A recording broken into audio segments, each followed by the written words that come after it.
The metallic taste of recycled airport air filled my lungs as I pressed my phone harder against my ear, fighting to hear my assistant over the chaos of JFK's Terminal 4. Snow pelted the floor-to-ceiling windows with increasing fury, transforming the December evening into a wall of white that had already grounded half the flights on the departure board. "Grace, I'm sorry, but the Hartwell deposition has been moved to 9 a.m. tomorrow." Sarah's voice crackled through the connection. The partners are expecting the Morrison brief on their desks first thing Monday morning. I closed my eyes, feeling the familiar weight of exhaustion settle between my shoulder blades. 14-hour days had become my normal since making junior partner at Whitmore & Associates 6 months ago. The promotion I'd fought for throughout my 20s now felt like a beautifully gilded cage, trapping me in a cycle of billable hours and client demands that left little room for anything resembling a personal life. "Send me the Morrison files," I said, already calculating how many hours I'd need to work through the weekend. "I'll review them on the flight." "About that," Sarah hesitated. "Your flight to Boston has been delayed indefinitely. Weather's getting worse."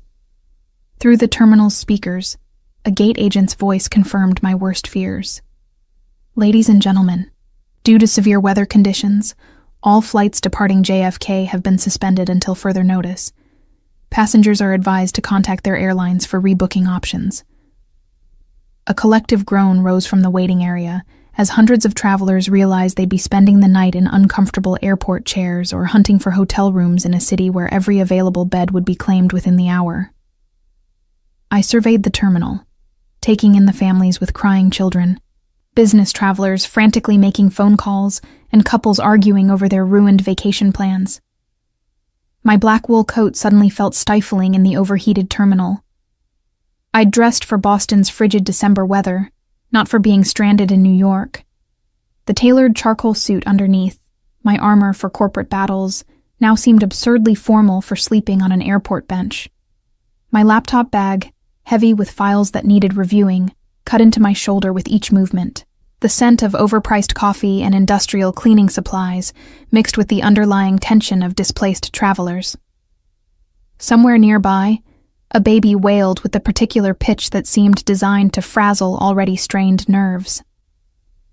The constant hum of announcements, rolling luggage, and anxious conversations created a soundtrack of modern frustration. "Grace?" Sarah's voice brought me back to the present.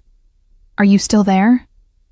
"I'm here," I managed, watching a young mother try to console her toddler while juggling a diaper bag and a travel crib.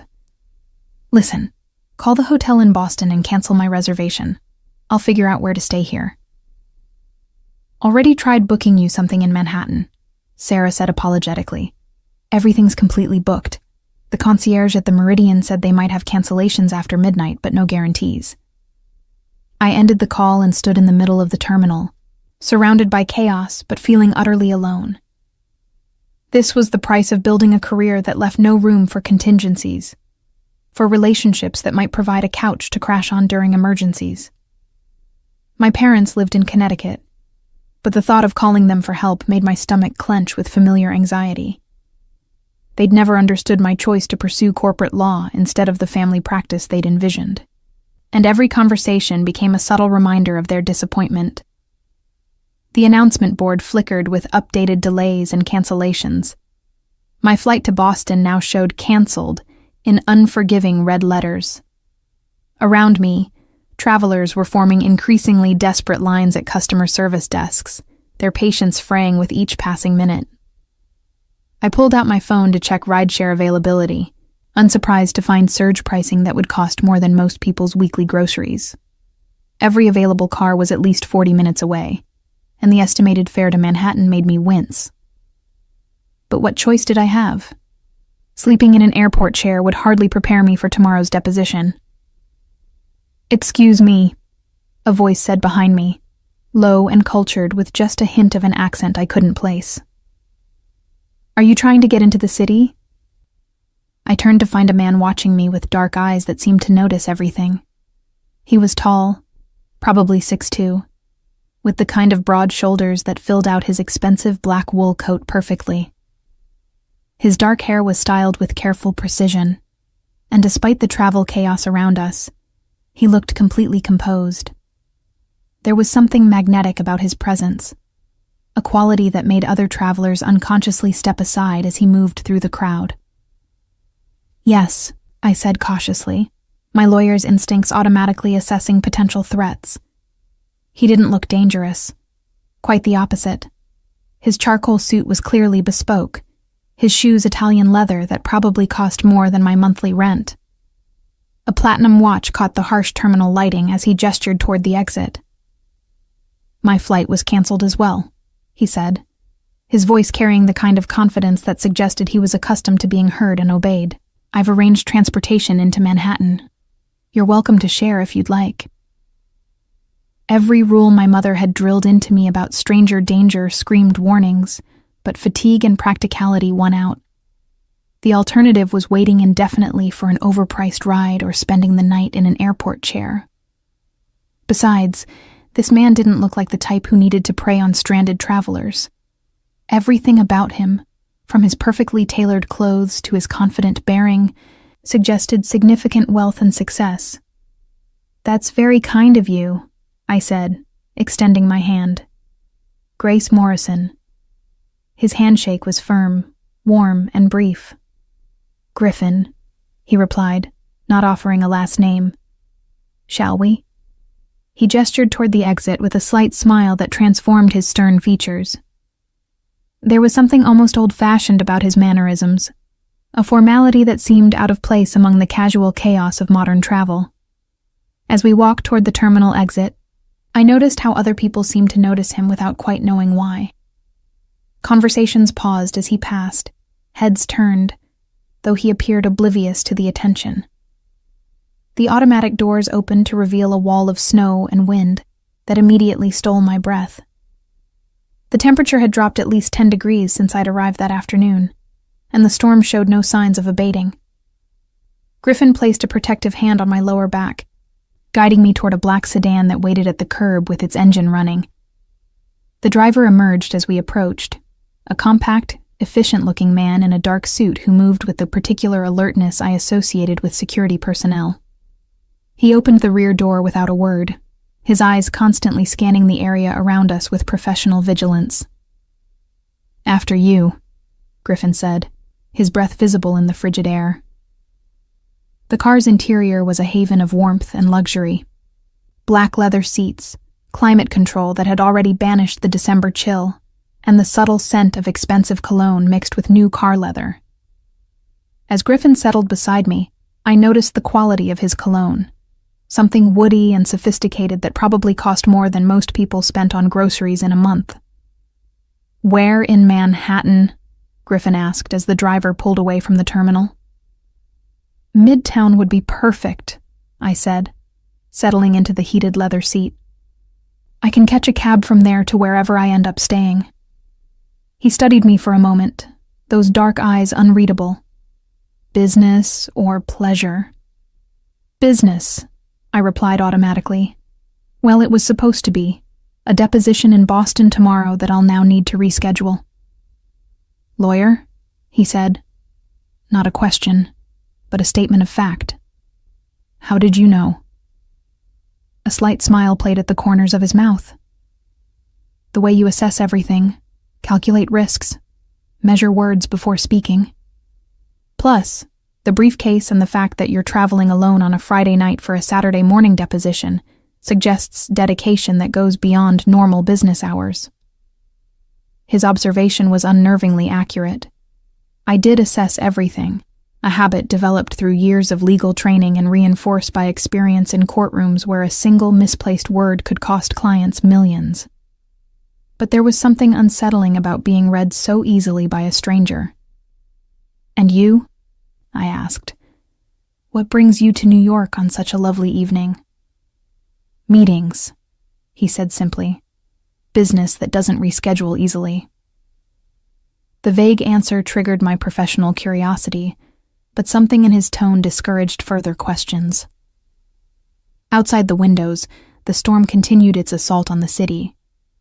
Snow accumulated on the windshield faster than the wipers could clear it, and the few other vehicles on the road moved with the cautious pace of drivers who understood they were fighting nature itself.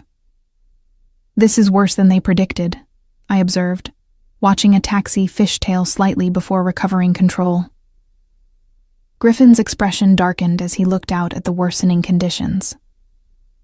Weather like this changes plans, forces people to adapt quickly. He glanced at me. Sometimes that reveals who someone really is. There was something prophetic in his words, though I couldn't have known then how dramatically my own plans were about to change. The warm leather seat, the gentle hum of expensive German engineering, and the exhaustion of a 16-hour workday combined to create a cocoon of false security. For the first time in months, I felt myself beginning to relax. The driver's voice cut through my growing comfort, speaking in what sounded like Italian. Griffin responded in the same language, his tone sharp and commanding. Whatever the conversation was about, it wasn't pleasant. The driver's hands tightened on the steering wheel, and I noticed his eyes checking the rearview mirror more frequently. "Everything all right?" I asked, lawyer's instincts prickling. Griffin's expression had shifted, becoming more alert, more dangerous somehow.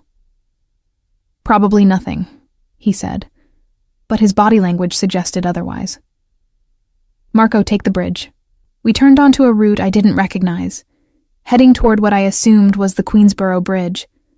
The car moved faster now, despite the worsening road conditions. Griffin's attention was focused entirely on the mirrors and side windows, his earlier relaxed demeanor replaced by something much more intense. "Griffin," I said carefully, "what's—" The rear window exploded. Griffin threw himself across me, pressing me down into the leather seat as glass showered the interior.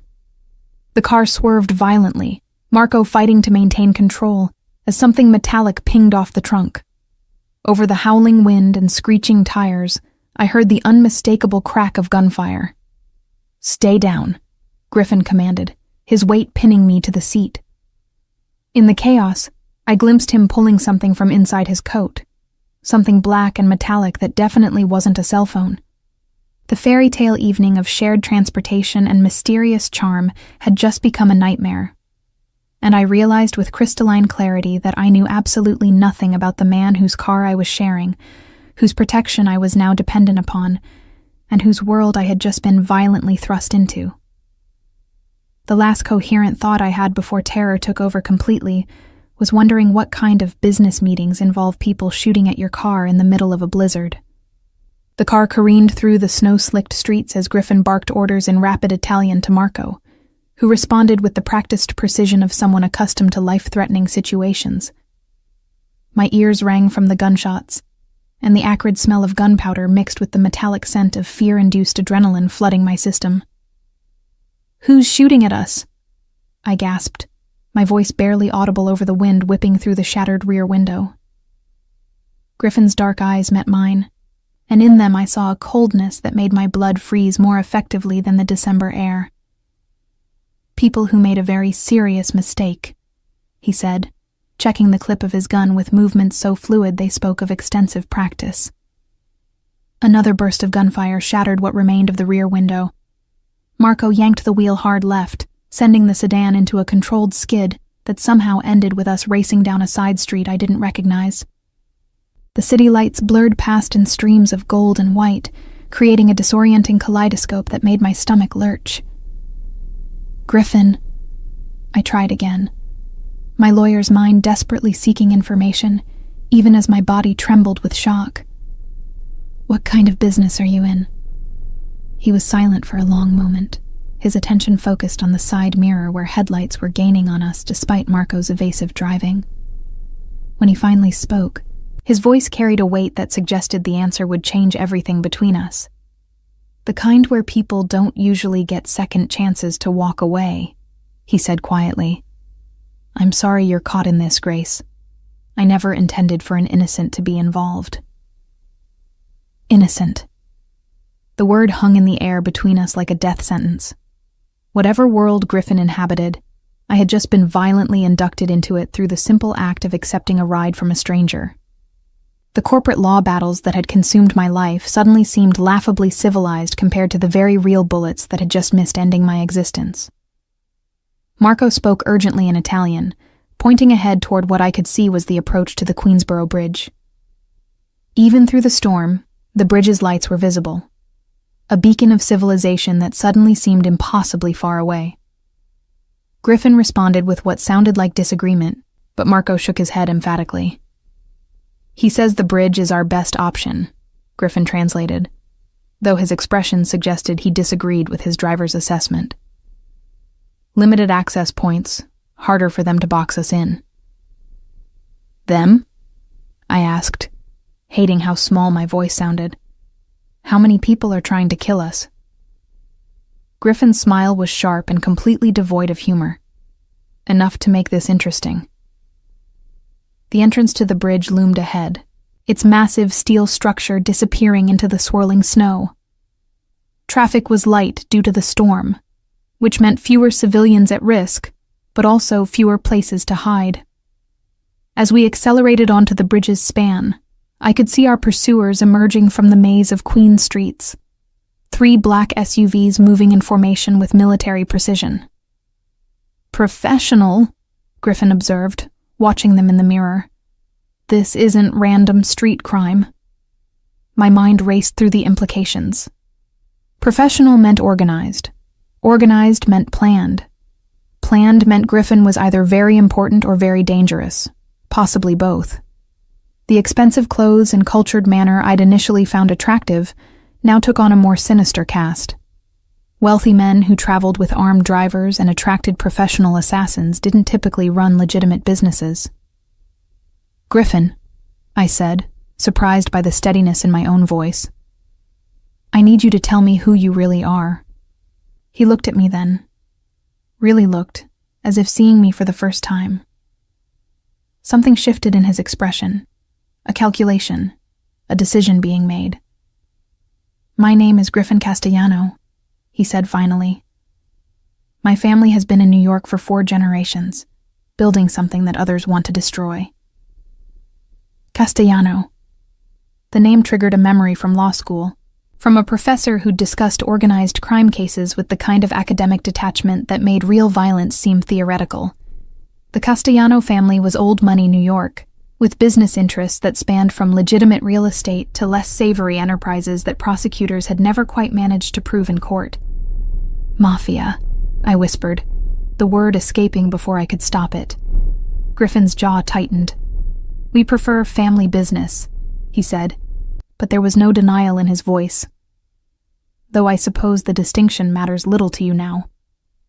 The SUVs were gaining ground, their powerful engines cutting through the snow more effectively than our sedan. Marco was pushing our car to its limits, but physics and weather were working against us. The bridge stretched ahead like a gauntlet, with nowhere to run and nowhere to hide. "What do they want?" I asked, gripping the door handle as Marco took a curve faster than seemed safe. "Territory," Griffin replied, his attention split between the pursuing vehicles and something he was reading on his phone.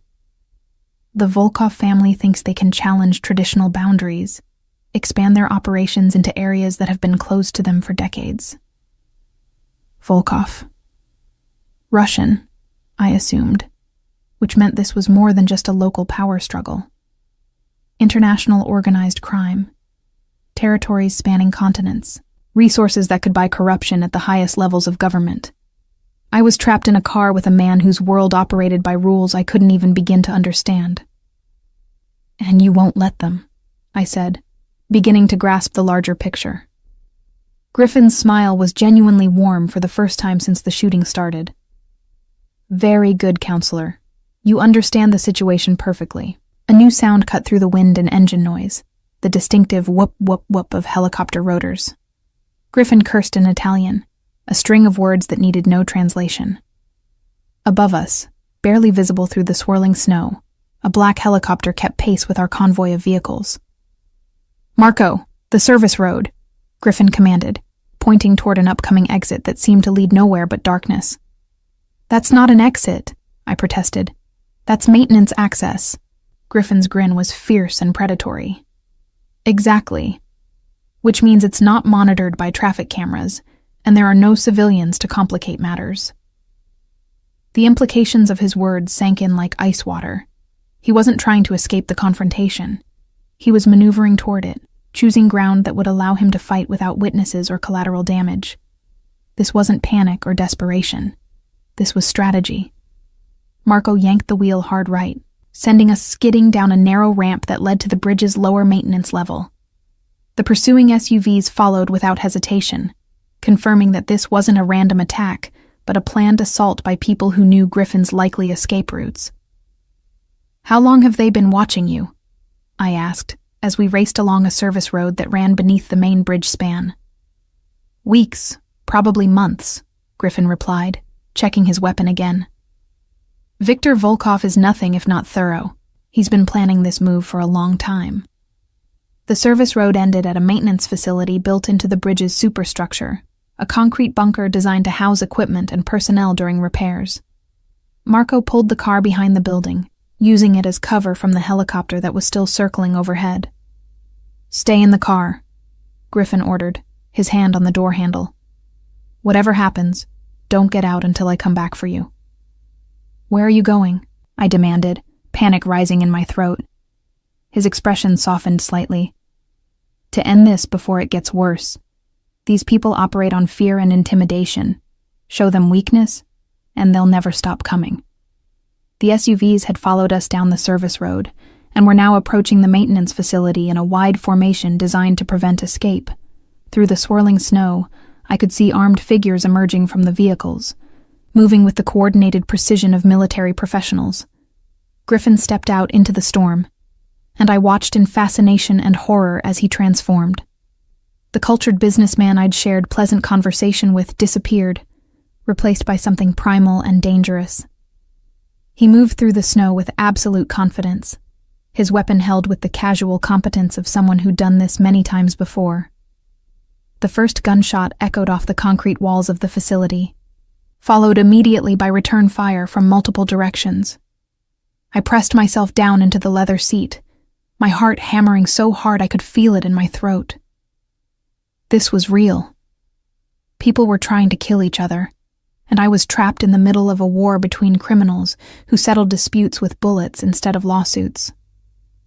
Through the passenger window, I caught glimpses of Griffin moving between the maintenance equipment, using concrete barriers and steel girders as cover, while he systematically eliminated his attackers. Each movement was calculated, efficient, lethal. There was no hesitation, no mercy, no resemblance to the charming stranger who'd offered to share a cab. A face appeared at the driver's side window. Young, Slavic features, eyes wide with adrenaline and fear.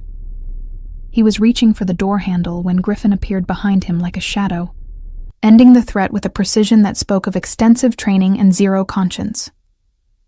"It's over," Griffin said, opening the passenger door and sliding back into the car. His expensive coat was torn, and there was blood on his hands, but his expression was calm, almost serene. "Marco, take us to the Meridian." I stared at him, struggling to reconcile the composed man adjusting his cufflinks with the efficient killer I'd just witnessed. "The hotel? We're just going to check in like nothing happened?" "The Meridian is secure," Griffin explained, his voice returning to the cultured tone I'd first found attractive. "And we need to discuss your situation." "My situation?" I repeated, hysteria creeping into my voice. "I don't have a situation. I'm a corporate lawyer who was trying to catch a flight to Boston. I don't know anything about family territories or Russian crime families or whatever this is." Griffin's dark eyes studied me with the same intensity he'd shown while planning the confrontation with our attackers. "You know my name now, Grace. You've seen what I'm capable of. You've been present during a direct assault on my operations." He paused, letting the implications sink in. "Whether you intended it or not, you're now part of this world." The car moved smoothly through the empty streets, the storm providing cover for our retreat from the scene of what I was beginning to understand had been a massacre. Behind us, the bridge disappeared into the swirling snow, along with any illusion I'd harbored about the nature of the man sitting beside me. "What does that mean?" I asked, though I was beginning to suspect I didn't want to know the answer. Griffin's smile was gentle, almost apologetic, but his words carried the weight of absolute certainty. It means, counselor, that your old life ended the moment you got into this car. What happens next depends entirely on how quickly you can adapt to your new circumstances. The Meridian Hotel rose from the Manhattan landscape like a monument to old-world elegance, its Art Deco facade glowing warmly against the storm-darkened sky. Even through the driving snow, I could see the discreet but unmistakable signs of serious security. Men in expensive suits positioned at strategic points, their eyes constantly scanning the street with professional vigilance. Marco pulled the sedan into a private entrance I hadn't noticed from the street, where uniformed attendants moved with the kind of efficiency that suggested they'd been expecting us, despite the night's violent detour. One of them opened my door with a deferential nod, as if women in torn stockings and shock-pale complexions were a regular feature of his evening routine. "Welcome to the Meridian, Ms. Morrison," he said, somehow knowing my name despite the fact that I'd never been here before. "Your suite is ready." I looked sharply at Griffin, who was emerging from the other side of the car with his customary composure restored. His torn coat had been replaced with a fresh one that appeared from nowhere, and the blood had been cleaned from his hands during the short drive from the bridge. Only the heightened alertness in his dark eyes suggested that anything unusual had occurred. "How do they know my name?" I demanded as we entered the hotel's opulent lobby. "The same way I knew where to find transportation when our flights were canceled," Griffin replied, guiding me toward a private elevator with his hand at the small of my back. Good information is the foundation of any successful operation. The elevator rose smoothly past floors filled with what I assumed were ordinary guests living ordinary lives, blissfully unaware that they were sharing their accommodations with people who settled business disputes with gunfire. The lobby had been beautiful in the way that only unlimited money could achieve: marble floors, crystal chandeliers, artwork that belonged in museums rather than hotels. "Griffin," I said as the floors ticked by, "I need you to understand something. I have a life, a career, people who will notice if I disappear." He turned to study me with that unsettling intensity I was beginning to recognize. "Tell me about your life, Grace. This career that's so important to you."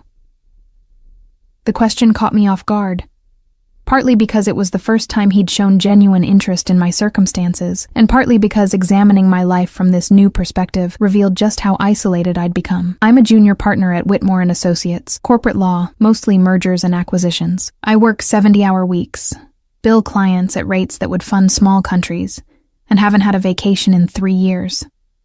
"Family?" he asked. "Parents in Connecticut who think I've wasted my potential on corporate greed instead of public service. No siblings, no significant other who could tolerate competing with my billable hours for attention." The words came out more bitter than I'd intended, revealing truths I'd been avoiding about the emptiness of my supposedly successful existence. "Friends who will miss you?" Griffin pressed. I considered the question seriously, running through my contacts list in my mind.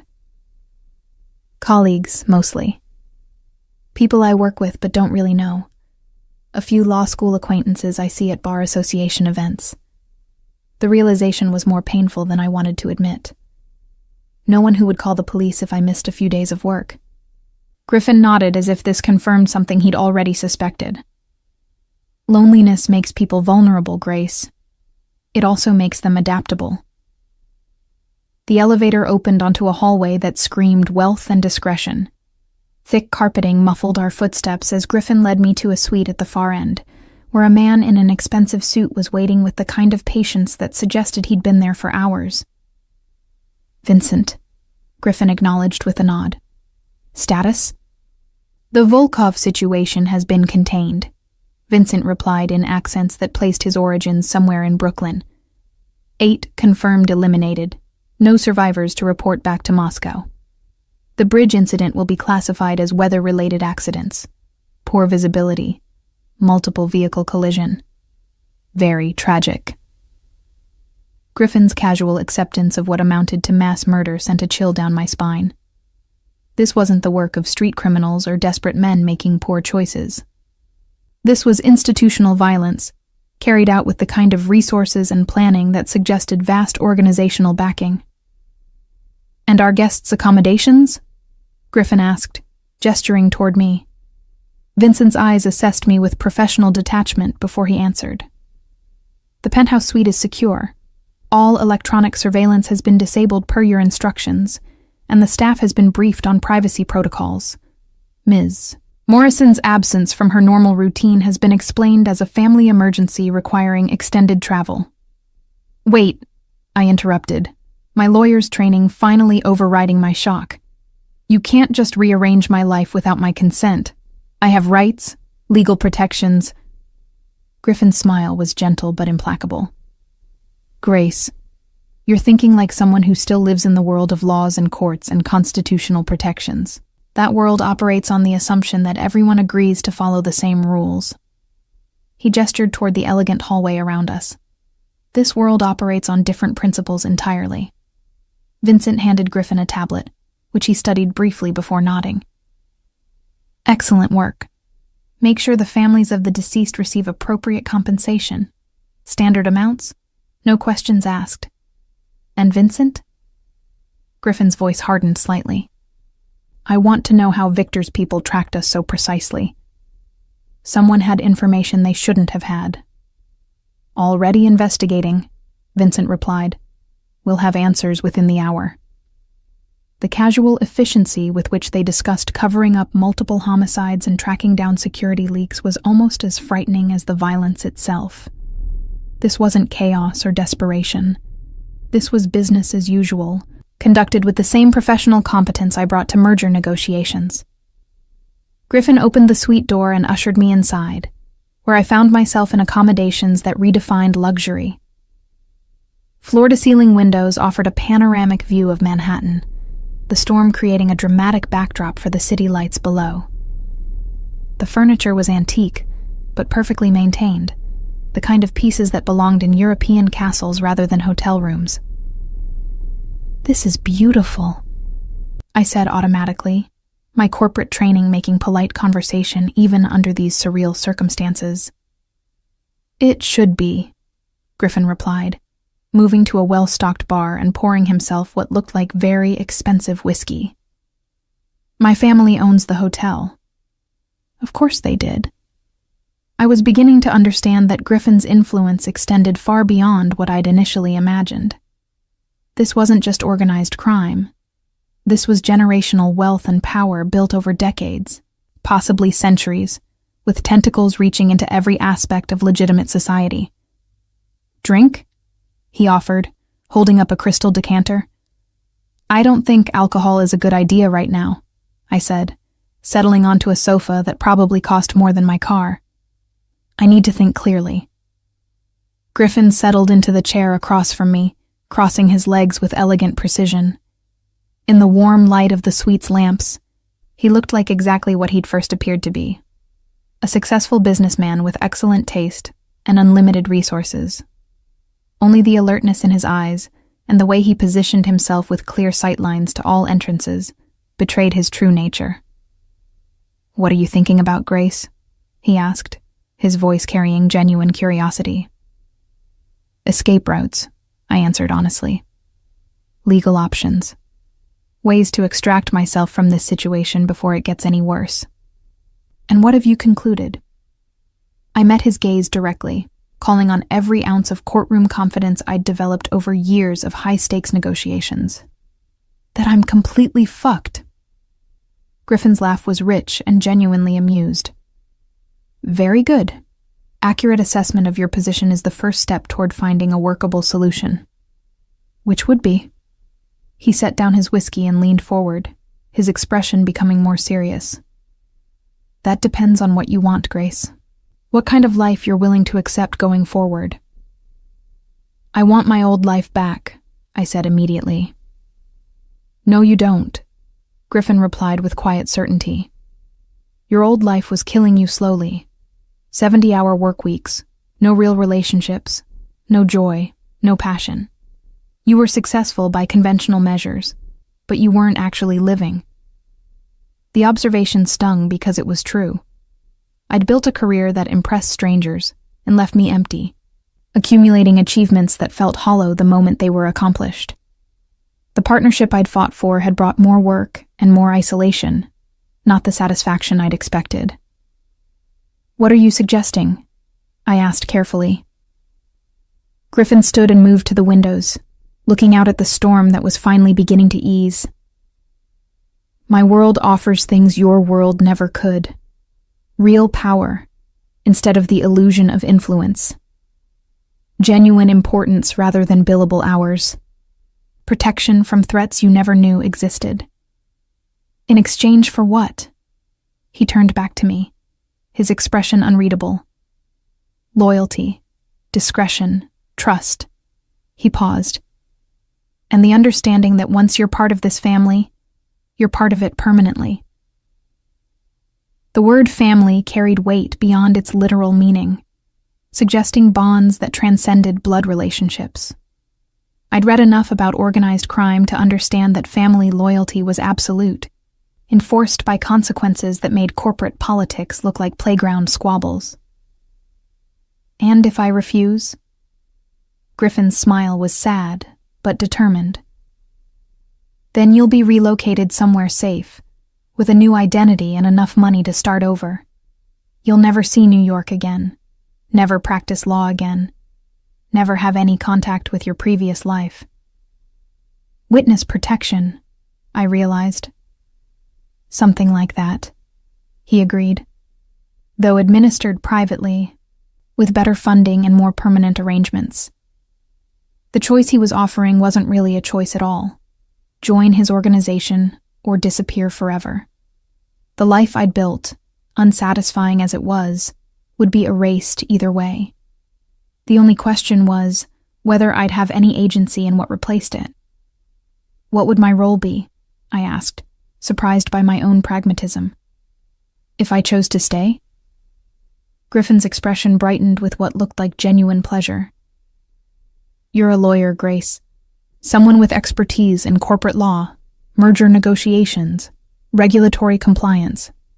Do you have any idea how valuable those skills are to an organization like mine?" I was beginning to. Organized crime in the modern era wasn't just about violence and intimidation. It was about moving money, acquiring legitimate businesses, navigating complex legal structures designed to hide ownership and deflect investigation. Someone with my background could be invaluable in building the kind of empire that operated in both shadows and sunlight. "Legal, but not entirely ethical," I said, testing my understanding. "Profitable, but not always conventional," Griffin corrected. "Everything my family does serves a purpose, Grace. We maintain order in situations where the official authorities are ineffective. We provide services that people need but can't obtain through legitimate channels. We protect communities that law enforcement has abandoned." It was a romanticized view of organized crime, but I could hear the genuine conviction in his voice. Griffin believed in what he was doing, saw himself as a necessary force in an imperfect world. Whether that belief was justified or simply convenient rationalization didn't change the fact that he was offering me something I'd never had: the chance to be truly important, to work for causes that mattered beyond corporate profit margins. "How long do I have to decide?" I asked. Griffin checked his watch, a gesture so normal it seemed surreal after everything that had happened. "The storm is clearing. By morning, you'll need to choose which life you want to live." He moved toward the door, then paused. "Grace, the people who attacked us tonight, they weren't targeting me specifically. They were targeting anyone associated with my organization, which now includes you. Viktor Volkov doesn't distinguish between soldiers and civilians, between combatants and witnesses. The implication was clear. I was already in danger simply by being here, by knowing what I knew. Returning to my old life wouldn't guarantee safety. It might actually ensure the opposite." "Sleep well," Griffin said softly. Tomorrow we'll discuss the details of your new arrangements, whatever they might be.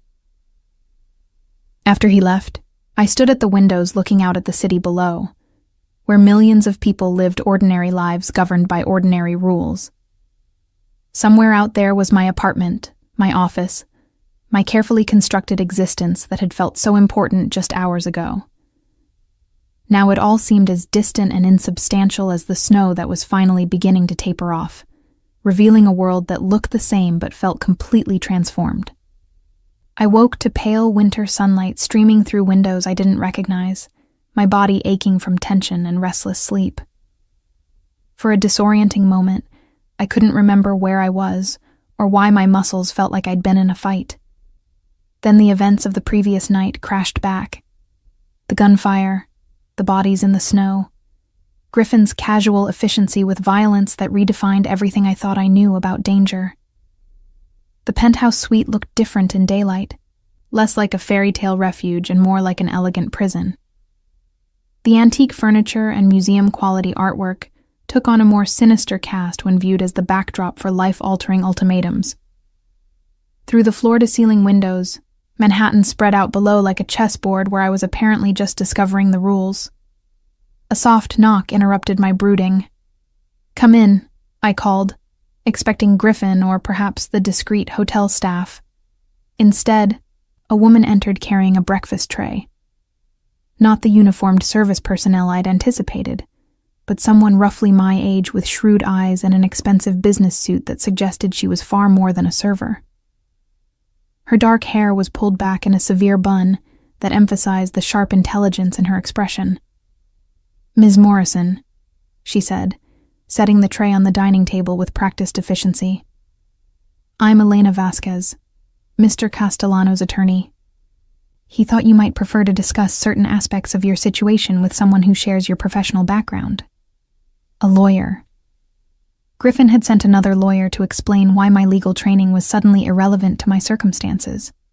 The irony would have been amusing if it wasn't so terrifying. "What kind of law do you practice?" I asked, settling at the table where Elena had arranged what looked like the most expensive breakfast I'd ever seen.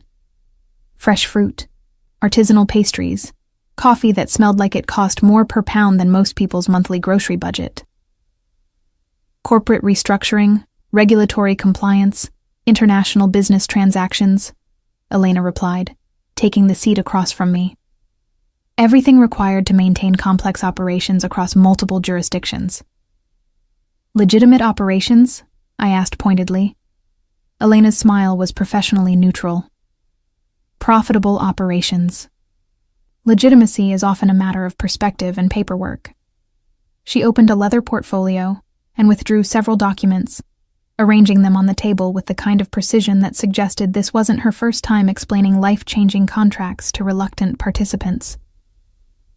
"Mr. Castellano wanted you to understand your options clearly," Elena continued. "He believes informed consent is essential to any lasting business relationship." "Business relationship," I repeated. "Is that what we're calling this?" "What would you prefer to call it?" Elena asked, genuine curiosity in her voice. "Because the terms remain the same regardless of the terminology." I studied the documents she'd laid out, recognizing some of the standard legal language but missing crucial context. "Walk me through it."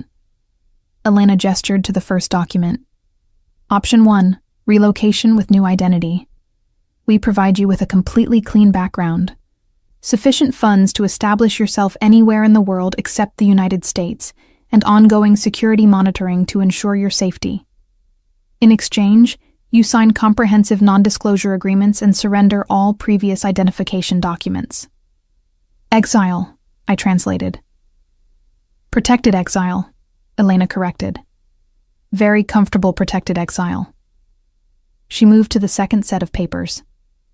Option 2, integration into the Castellano organization as a legal consultant. You retain your identity and professional credentials, while taking on responsibilities that utilize your corporate law background. Compensation is substantially higher than your previous position. Benefits include comprehensive security and access to resources unavailable through conventional employers. And the catch? Elena's expression didn't change. Permanent employment. The Castellano family doesn't offer severance packages or retirement plans in the traditional sense. Once you're in, you're in. I picked up the integration documents, scanning through compensation figures that made my junior partnership look like an entry-level position. The benefits package included items I'd never seen in any corporate contract: personal security details, international travel on private aircraft, accommodations that redefined luxury. What kind of legal work would I be doing? I asked. Initially, due diligence on potential acquisitions. The family is always expanding its business interests, and many opportunities require careful legal review to ensure proper structure and minimize regulatory exposure. Elena paused.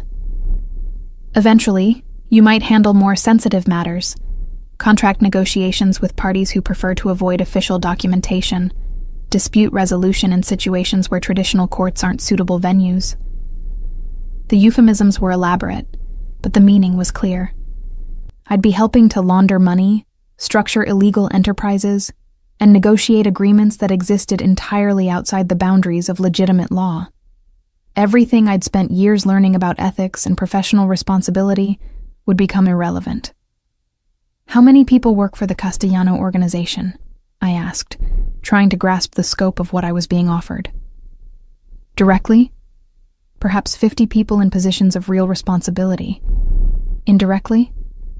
Elena shrugged. Thousands.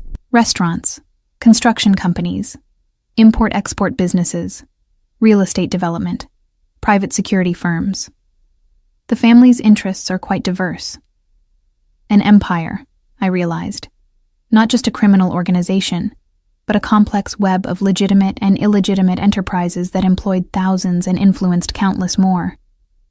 The kind of operation that required exactly the sort of legal expertise I'd been developing throughout my career. And Griffin? I asked. What's his role in all this? Elena's expression warmed slightly, the first time she'd shown any personal emotion. Mr. Castellano is the head of the family. His word is law within the organization. His protection absolute for those who earn his trust. She paused.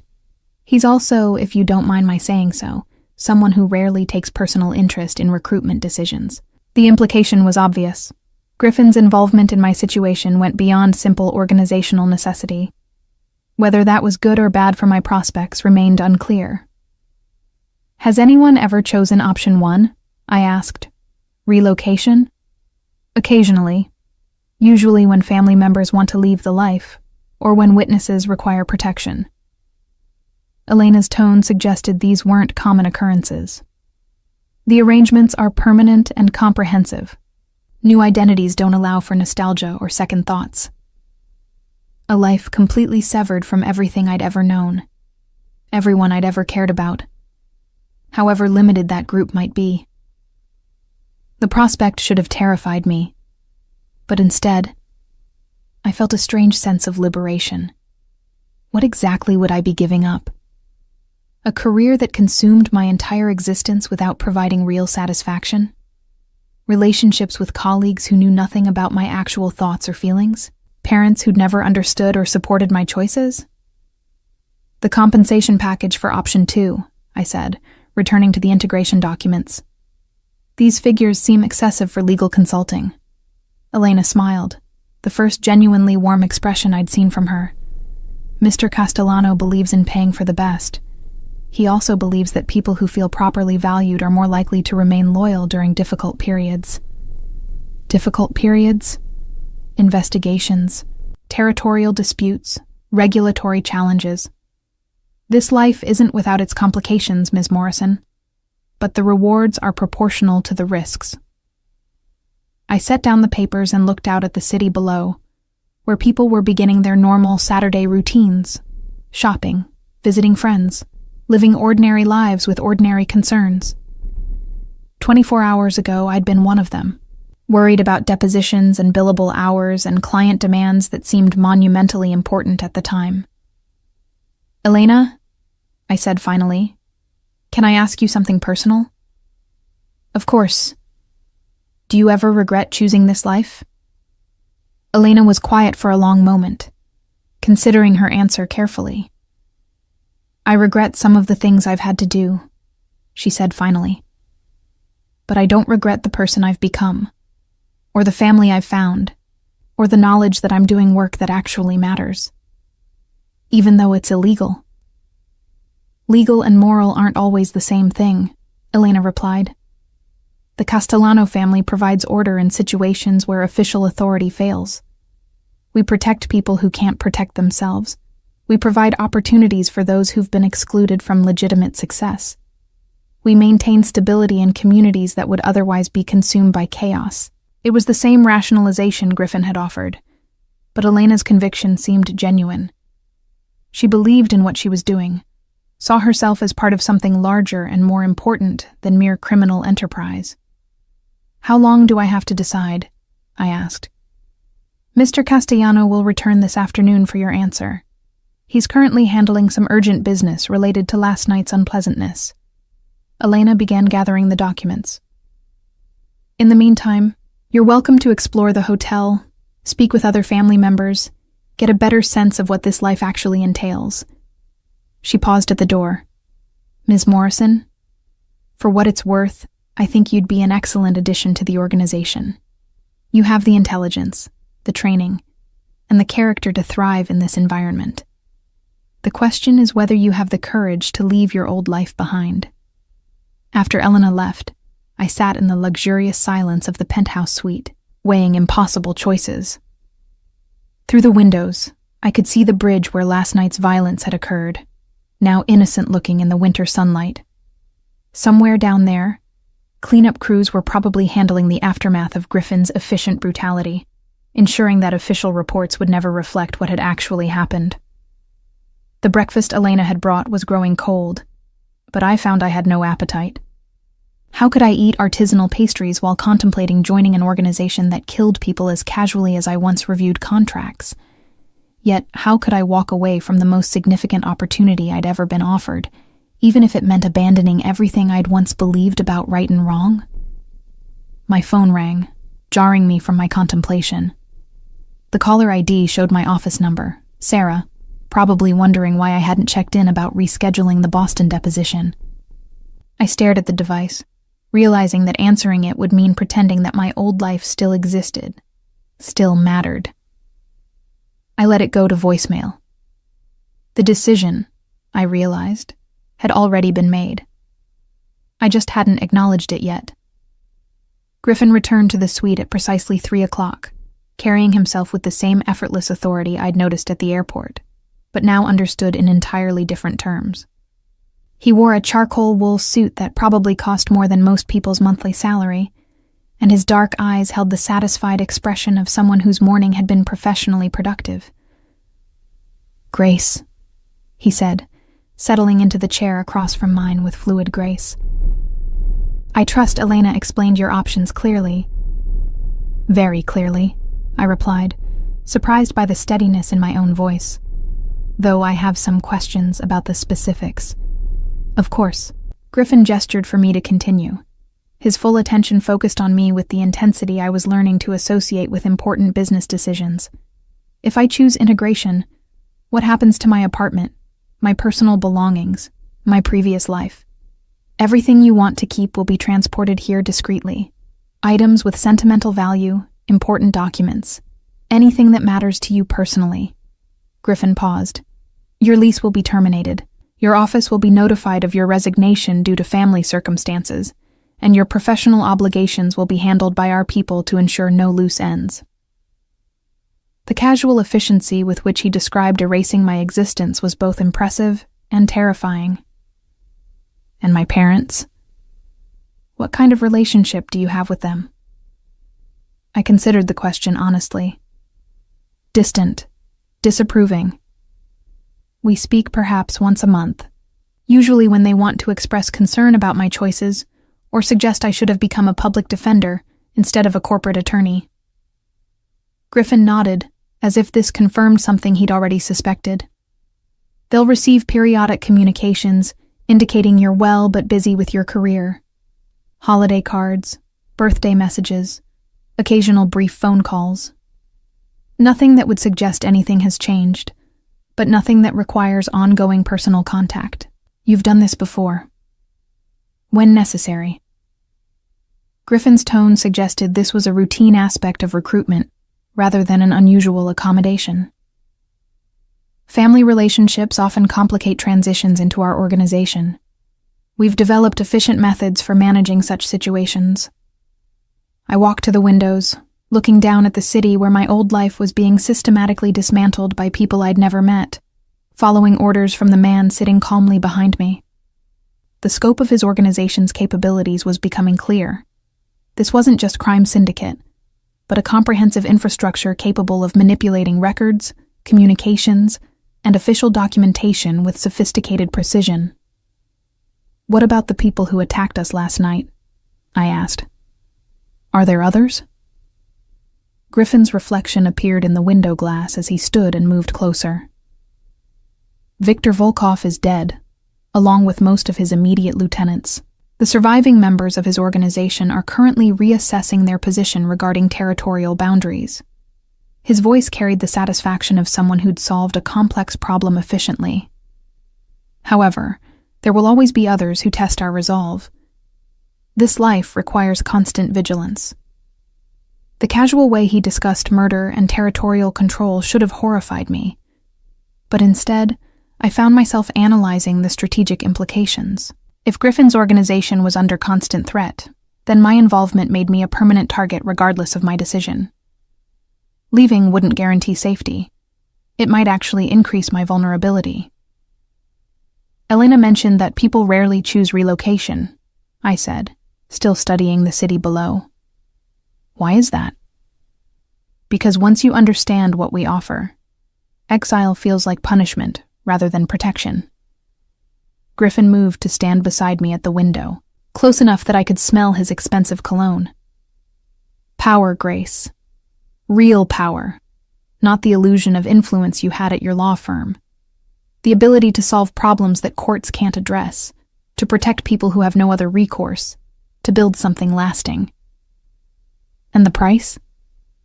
Absolute loyalty, complete discretion, trust in family decisions even when you don't understand them immediately.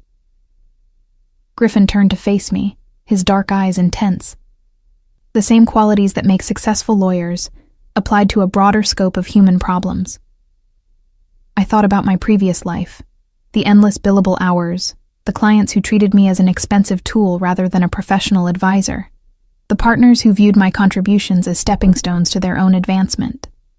Had I ever felt genuinely important in that world? Had my work ever mattered beyond generating revenue for people who already had more money than they could spend? What specific responsibilities would I have? I asked. Griffin smiled, recognizing the shift in my questioning from whether to accept to how the arrangement would work. Initially, due diligence on acquisitions. We're constantly expanding our legitimate business interests, and many opportunities require careful legal review to ensure proper structure and minimize regulatory exposure. Money laundering, I translated. Asset integration, Griffin corrected smoothly. Ensuring that profitable enterprises operate within appropriate legal frameworks while maximizing tax efficiency and minimizing government interference. The euphemisms were elaborate, but I understood the reality. I'd be helping to legitimize criminal profits through complex business structures designed to obscure their origins. Everything I'd learned about corporate law would be applied to purposes that existed in the gray areas between legal and illegal. And eventually, contract negotiations with parties who prefer to avoid official documentation. Dispute resolution in situations where traditional courts aren't suitable venues. Strategic planning for expansion into new markets and territories. Griffin paused. Executive decision-making as you demonstrate competence and earn trust within the organization. He was describing a career path that led to genuine authority within a powerful organization, not the hollow advancement opportunities of corporate law, but real influence over decisions that affected thousands of people.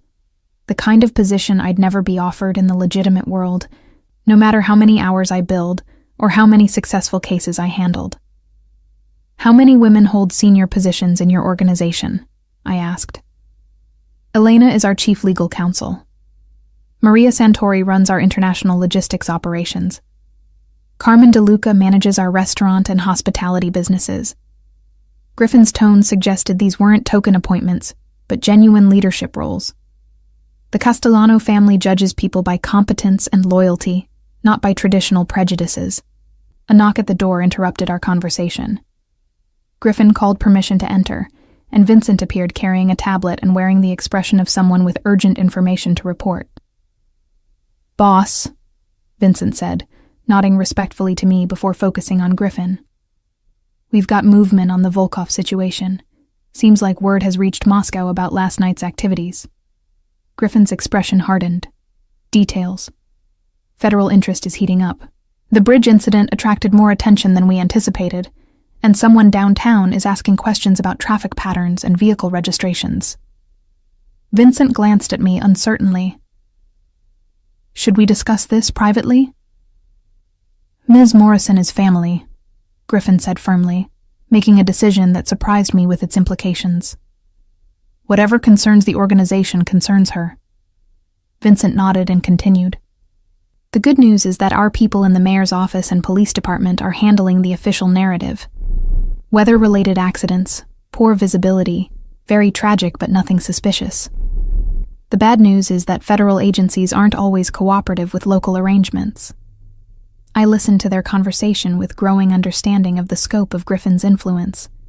He had people in city government, law enforcement, probably federal agencies as well. The kind of corruption network that took decades to build and represented genuine institutional power. "Recommendations?" Griffin asked. "Accelerate our timeline on the Manhattan waterfront acquisitions. If federal attention increases, we need more legitimate business interests to justify our presence in certain neighborhoods." Vincent paused. "Also might be wise to activate some of our judicial contacts, ensure that any potential investigations get properly directed." Griffin nodded thoughtfully. "Handle the acquisitions through Elena's people. Make sure everything is structured properly from the beginning." He glanced at me. "And Vincent? Ms. Morrison will be joining Elena's legal team. Make sure she gets access to all relevant files and introduction to our key contacts." The casual way he announced my decision before I'd explicitly made it should have angered me, but instead, I felt a strange sense of relief. The choice had been inevitable from the moment I'd gotten into his car at the airport. Everything since then had been elaborate ceremony around a conclusion that was never really in doubt. "Welcome to the family, Ms. Morrison," Vincent said with what appeared to be genuine warmth. "Elena will be pleased to have qualified assistance with the legal workload." After Vincent left, Griffin returned his attention to me with the focused intensity that made conversations feel like negotiations for my soul. "Any regrets about the decision I just made for you?" "Were you wrong?" I asked instead of answering directly. "No." Griffin's smile was confident, but not arrogant. "You're too intelligent to choose exile over opportunity, too ambitious to settle for safety over significance. You want to matter, Grace. You want your work to have real impact on the world." He was right, and we both knew it. The partnership at Whitmore and Associates had been the culmination of everything I'd worked toward, but it had felt hollow the moment I'd achieved it. More work, more responsibility, more money, but no greater sense of purpose or importance. "What happens now?" I asked. "Now you move into permanent accommodations here at the hotel while we arrange more suitable long-term housing. Elena will begin your orientation on Monday, starting with current legal projects and introduction to key personnel." Griffin moved to the bar and poured 2 glasses of what looked like very expensive champagne. "Tonight, we celebrate your decision and discuss your future with the family." He handed me one of the glasses, raising his own in a toast. "To new beginnings, Grace, and to the discovery that sometimes the most important decisions are the ones we never really had a choice about." I clinked my glass against his, tasting bubbles that probably cost more than my monthly rent at the old apartment. Through the windows, Manhattan glittered in the afternoon light, a city that looked the same, but felt completely different now that I understood how power really operated within its boundaries. Griffin, I said, setting down my glass and meeting his gaze directly. I need you to promise me something. If I can. Don't lie to me about what this life involves. Don't protect me from the reality of what you do, what we do. If I'm going to be part of this, I want to understand all of it.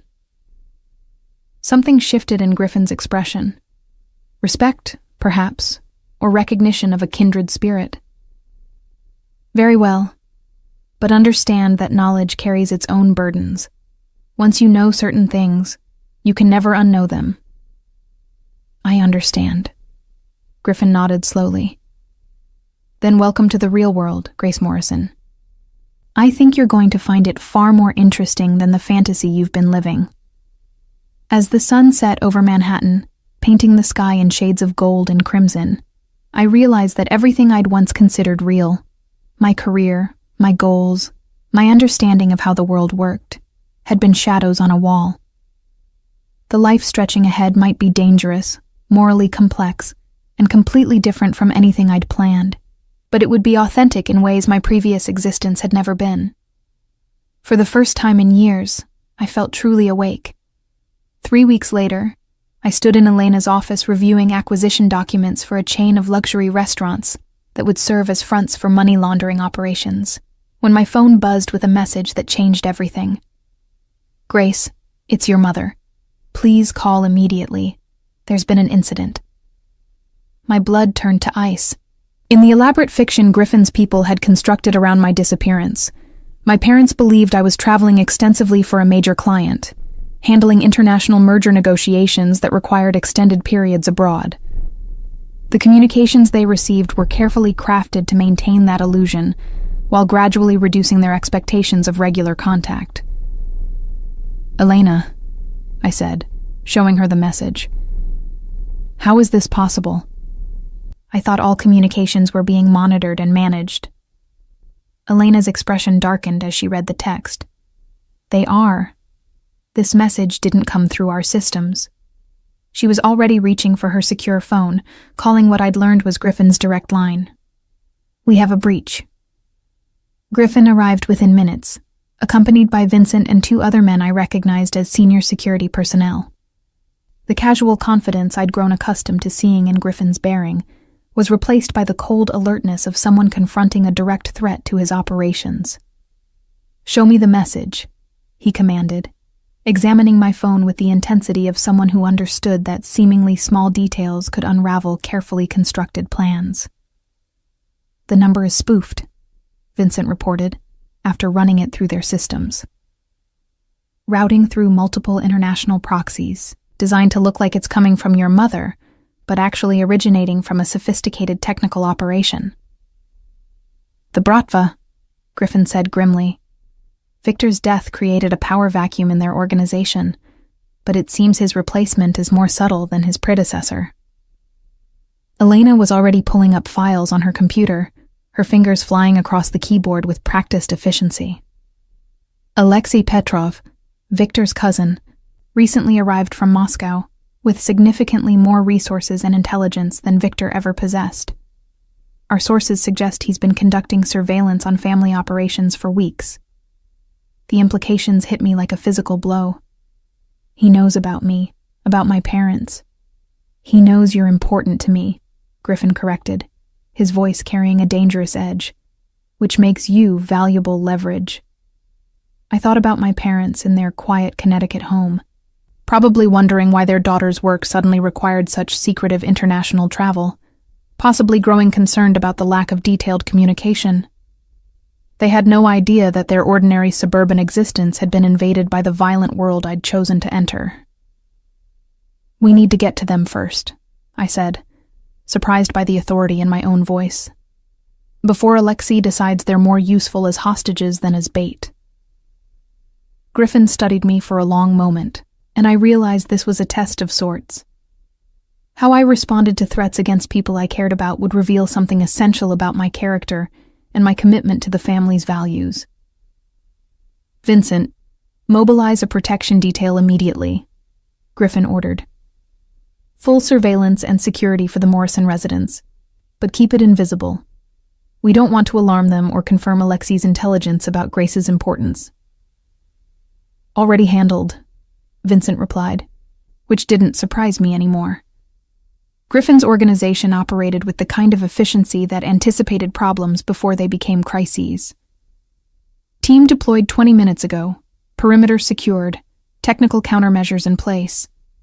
Griffin turned back to me, his expression softening slightly. Your parents are safe, Grace, but this situation changes our timeline considerably. How so? Alexei is forcing us to accelerate plans we'd preferred to develop more gradually. Griffin moved to the windows overlooking the city, his posture suggesting he was calculating complex variables I couldn't yet see. He's also making this personal, which requires a different type of response than business disagreements. Elena closed her laptop and gathered the acquisition files we'd been reviewing. Should I postpone the restaurant negotiations? No, Griffin said firmly. Accelerate them. We need those establishments operational within the week, not the month we'd originally planned. He turned to face us. Alexei has made the mistake of assuming that threatening family members will make us more cautious. He's about to discover how wrong that assumption is. The calm way Griffin discussed escalating what was already a war sent a familiar chill down my spine. But this time it was accompanied by something else.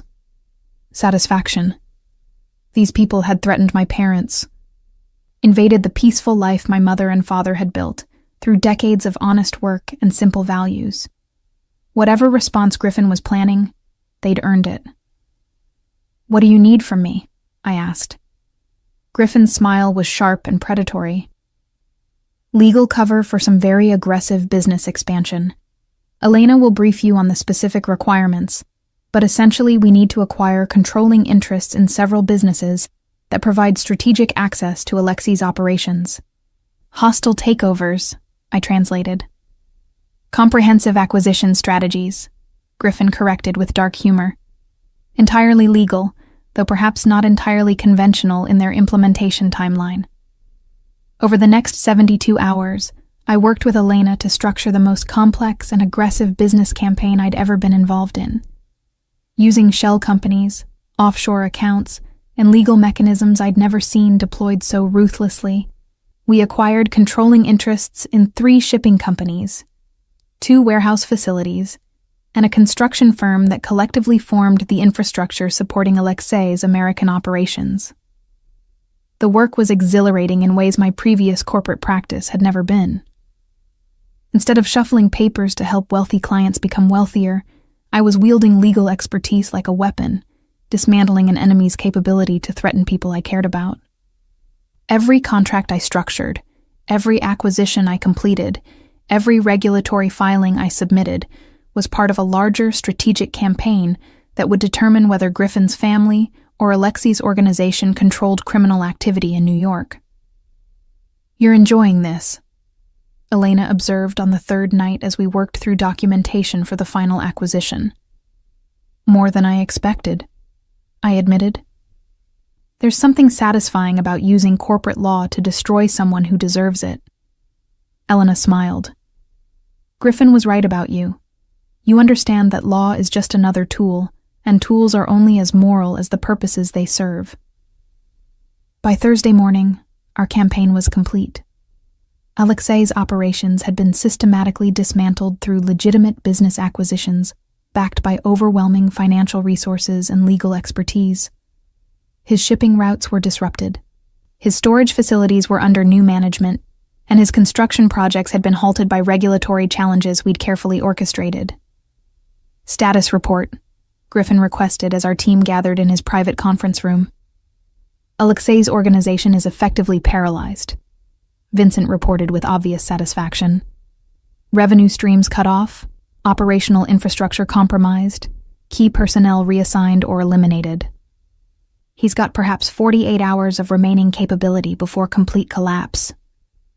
And the Morrison family? Griffin asked. Safe and unaware, Vincent confirmed.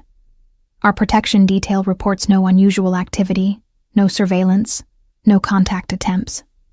As far as they know, their daughter is still traveling for business and will return when her international projects are completed. Griffin nodded, then turned to me. "Congratulations, Grace. Your first major project for the family has been remarkably successful." The praise should have felt hollow given the circumstances, but instead, it filled me with genuine pride. I'd contributed something essential to protecting people I cared about, while simultaneously demonstrating my value to the organization that had become my new family. The skills I'd developed through years of corporate practice had found their perfect application. "What happens to Alexei?" I asked. Griffin's expression became unreadable. "He'll receive one opportunity to withdraw his operations from American territory and return to Moscow with whatever assets he can salvage. If he accepts, he lives. If he refuses..." The alternative hung unspoken in the air, but we all understood. This was the moment when Alexei would discover that threatening Griffin's family carried consequences that went far beyond business competition. 2 days later, Elena informed me that Alexei had chosen to accept Griffin's terms. His organization was withdrawing from American operations entirely, abandoning millions of dollars in infrastructure rather than continuing a war they couldn't win. He made the smart choice, Griffin told me that evening as we shared dinner in his private dining room at the hotel. Though I suspect his superiors in Moscow aren't entirely pleased with how quickly he surrendered territorial claims they'd spent years developing. "And my parents?" "Will continue to receive periodic communications indicating you're well and busy with your career. The protection detail will remain in place indefinitely, but they'll never know it exists." Griffin paused. "Unless you'd prefer to re-establish direct contact with them?" I considered the question seriously. The fiction we'd created around my disappearance could easily be modified to allow for normal family relationships. But did I want that? Did I want to compartmentalize my new life, maintaining connections to people who could never understand or accept what I'd become? "No," I said finally. "This is my family now. They belong to the world I left behind." Griffin's smile was warm and genuine. "I'm glad you feel that way, Grace, because there's something I want to discuss with you." He reached into his jacket and withdrew a small velvet box, setting it on the table between us with the casual precision that characterized all his important gestures. My heart stopped, then resumed beating at double speed as I realized what this moment represented. "Griffin," I began, but he held up a hand to stop me. "This isn't what you think it is," he said softly. "Not entirely, anyway. This is a business proposition that happens to involve personal feelings I wasn't expecting to develop." I stared at the box, afraid to open it, afraid not to. "What kind of business proposition?" "The kind where the woman I'm falling in love with becomes my wife, my partner in every aspect of family operations, and the mother of the next generation of Castellanos."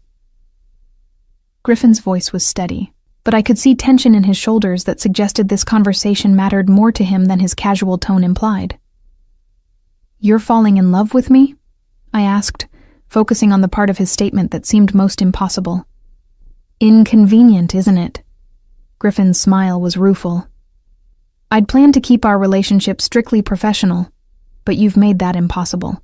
Your intelligence, your courage, your willingness to embrace this life completely. You've become essential to me in ways that go far beyond your legal expertise." I opened the velvet box to reveal a ring that took my breath away, not because of its obvious value, though the diamond was spectacular, but because of its design. The setting incorporated elements that clearly referenced my previous life. Scales of justice worked into the band, a secondary stone that matched my birthstone, details that showed Griffin had been paying attention to things I'd never explicitly told him. "It's beautiful," I whispered. "It's also a binding contract," Griffin said seriously. "Marriage in my family isn't just personal commitment. It's institutional alliance. You'd become my equal partner in all family decisions. My heir if anything happens to me, the mother of children who will inherit everything we build together." "And if I say no?" Griffin's expression didn't change. "Then you remain a valued member of the family, my trusted legal counsel, and someone I care about deeply, but can never fully claim as my own. The choice he was offering was between belonging completely to this world or remaining forever at its periphery, between becoming the most powerful woman in one of New York's most influential families, or staying a highly paid employee with no real authority over my own destiny. Yes, I said, surprising myself with how quickly the answer came. Griffin's smile transformed his entire face, revealing genuine joy beneath the controlled authority I'd grown accustomed to seeing. He slipped the ring onto my finger with hands that trembled slightly, the first time I'd ever seen him display anything approaching nervousness. "When?" I asked, admiring how the diamond caught the candlelight. "Tomorrow," Griffin replied. "Elena has already prepared the documentation, and I have a judge who owes the family several favors. We'll have a private ceremony here at the hotel, followed by a reception for senior family members." "Tomorrow?" I repeated, overwhelmed by the speed of everything. "Alexei's defeat has created opportunities that need to be seized quickly. Having you as my wife rather than my attorney will provide additional authority in negotiations with other families who respect traditional power structures." Griffin reached across the table to take my hand. "Besides, I've discovered I'm not particularly patient when I want something." As we sat in the elegant dining room, Manhattan glittering through the windows like a constellation of possibilities, I realized that the scared corporate lawyer who'd shared a taxi 3 weeks ago had completely disappeared. In her place was someone I barely recognized, a woman capable of dismantling criminal organizations through hostile takeovers, someone comfortable with violence when it served necessary purposes, a person who'd found her perfect place in a world that operated by rules she was finally beginning to understand. The ring on my finger wasn't just an engagement ring. It was a badge of membership in the most exclusive and dangerous organization in New York. Tomorrow I would become Mrs. Griffin Castellano, with all the power and peril that title implied. For the first time in my life, I felt genuinely excited about the future.